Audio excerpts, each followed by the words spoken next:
हे 91.2 FM radio नमकीन एकदम ज़बरदस्त. आणि आज रेडिओ नमकीनची टीम आलेली आहे नाशिक पॅरालिसिस सेंटरमध्ये.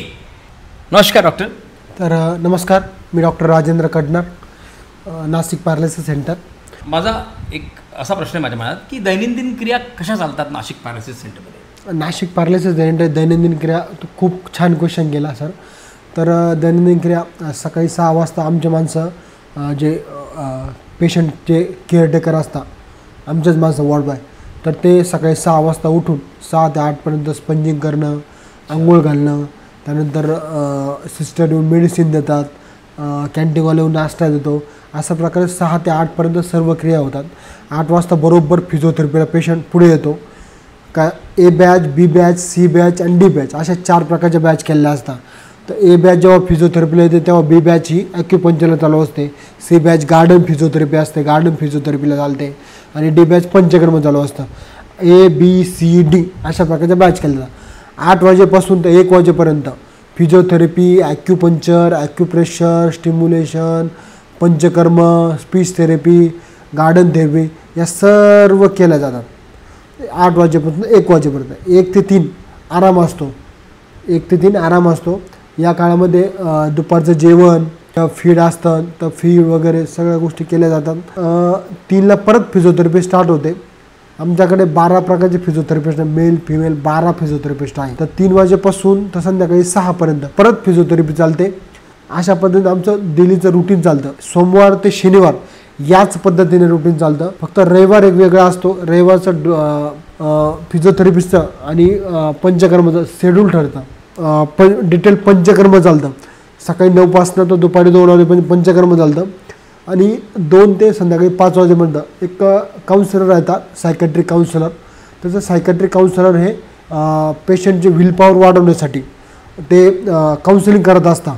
तर ते 2-3 तास साधारण पेशंटचं काउन्सिलिंग करतात.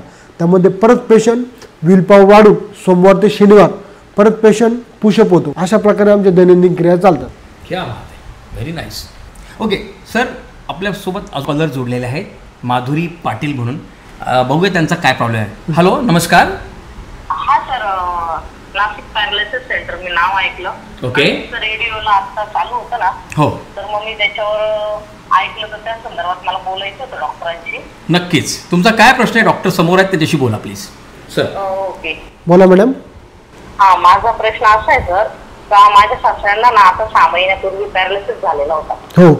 तर मग मी तुमचे युट्यूबला वगैरे व्हिडिओ पण बघितले. मग त्याच्यामुळे मला प्रश्न होता, माझ्या सासऱ्यांना आता सध्या तोंडात पण नळी आहे आणि लघवीच्या जागेवर पण नळी. तर मग ते 6 महिने म्हणजे ते आता रिटायर झालेले आणि बेडवरच येतो असं. तर मग ते रिपेअर होऊ शकतात का? हो, पहिल्यासारखे होऊ शकतात का पूर्वपदावर? हो मॅडम, पूर्णपणे पूर्वपदावर तर नाही, पण एक 80% रिकवर होतील, 80% रिकवर होतील. हो. पण मग त्याच्यासाठी काय करावं लागेल मला? त्याच्यासाठी मॅडम तुम्ही नाशिक पॅरालिसिस सेंटर येते या. मखमलाबादला आपलं नाशिक पॅरालिसिस सेंटर आहे. जी पहिल्यांदा नाकातल्या नळीतून आणणं चालू आहे, ती योग्य ट्रीटमेंट करून ती नाकातली नळी पहिल्यांदा काढली जाईल. त्यानंतर लघवीचं नळी टाकलेलं आहे, तिथे सेन्सेशन जेव्हा येईल लघवीचं, तर त्यावेळी ती लघवीची नळी पण काढली जाईल.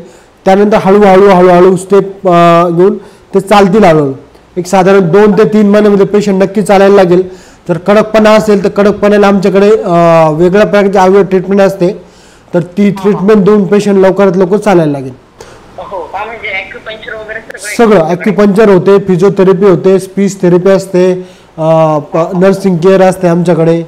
या सर्व प्रकारचे ट्रीटमेंट होतात. म्हणजे मी ते पूर्वी जसे जुने चालत होते, फिरत होते, बोलत होते, तसं ते करायला लागते? नक्कीच मॅडम, नक्की होते. हो का? म्हणजे साधारण किती दिवसात?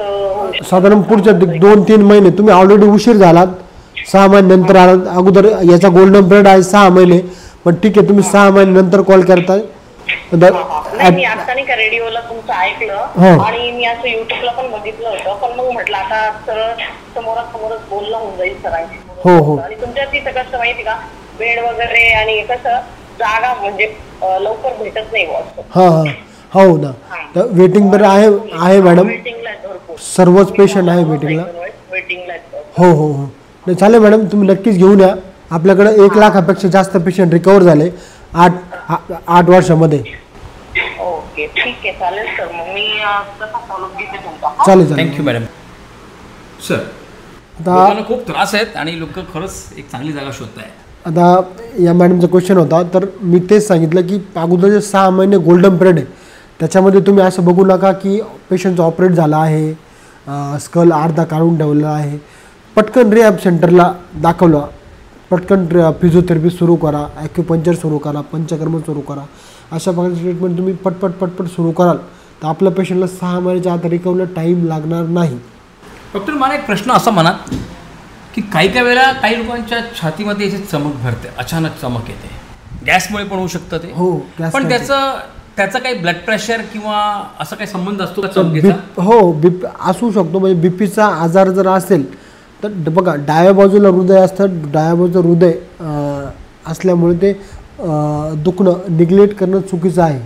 ते पण चमक येते कधी कधी अशी अचानक एक अशी तार चालते आणि एका सेकंदापेक्षा कमी. त्याचं कारण शोधलं पाहिजे. सुरुवातीला ECG केला पाहिजे की गॅस्ट्रायटिसमुळे कधी कधी पोट साफ व्यवस्थित होत न झाल्यामुळे सुद्धा अशा प्रकारचा त्रास होतो. डॉक्टर अजून एक गोष्ट बघितली जाते की काही वेळेला लोकांच्या पायामध्ये ना असा पाय फोल्ड होतो की काय असं वाटत असतं. हो, ते काय कारण? तो वाताचा त्रास आहे. जसं की पॅरालिसिस हा आजार एक वातामुळे होणारा त्रास आहे. तर वातविकारामध्ये सर्वात श्रेष्ठ चिकित्सा सांगितलं विरेचन.